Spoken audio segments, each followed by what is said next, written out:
Police মামা দাঁড়াতেছি wait দেখি স্পিডের জন্য ধরছে নাকি আল্লাহ জানে।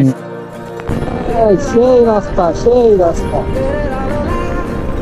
গাড়ি চালাতে সেই ভালো লাগে, সেই চমৎকার অভিজ্ঞতা, চমৎকার।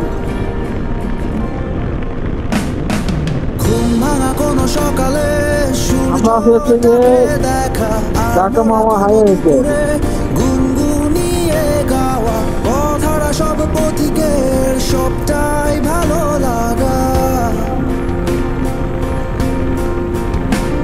আর জানালার ওই কাজটায় থমকে থাকা। খতম, বাই বাই, টাটা।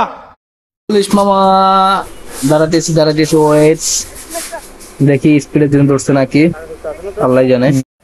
যাক, কপাল ভালো ছিল, পুলিশে আসলে ওইরকম আমাদের স্পিড পায় নাই। তো একজন পুলিশ বলতেছে, ভাই আপনার ক্যামেরা থেকে আমরা দেখলে বুঝতে পারবো কিন্তু ওভার স্পিডে ছিলেন কিনা আপনারা। পরে বললাম যে ভাই আপনি দেখেন এরকম রাস্তার মধ্যে সবাই তো ওভার স্পিডে চালাইতেছে।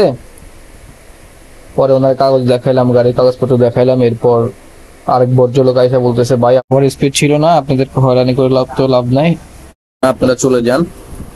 পরে চলে আসলাম আর কি। ধন্যবাদ বাংলাদেশ পুলিশকে।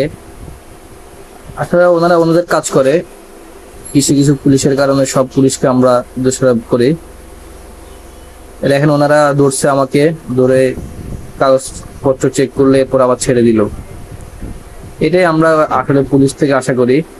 যাই হোক, এটা হচ্ছে যে আমার গাড়ি নিয়ে ফার্স্ট টাইম আমাকে পুলিশে ধরলো আর কি। আমরা আসি এখন হচ্ছে যে পদ্মা সেতুর জাজিরা প্রান্তে, ঢাকায় যাচ্ছি। তো আমার ভিডিওগুলো ভালো লাগলে আপনারা লাইক কমেন্ট করে পাশে থাকবেন।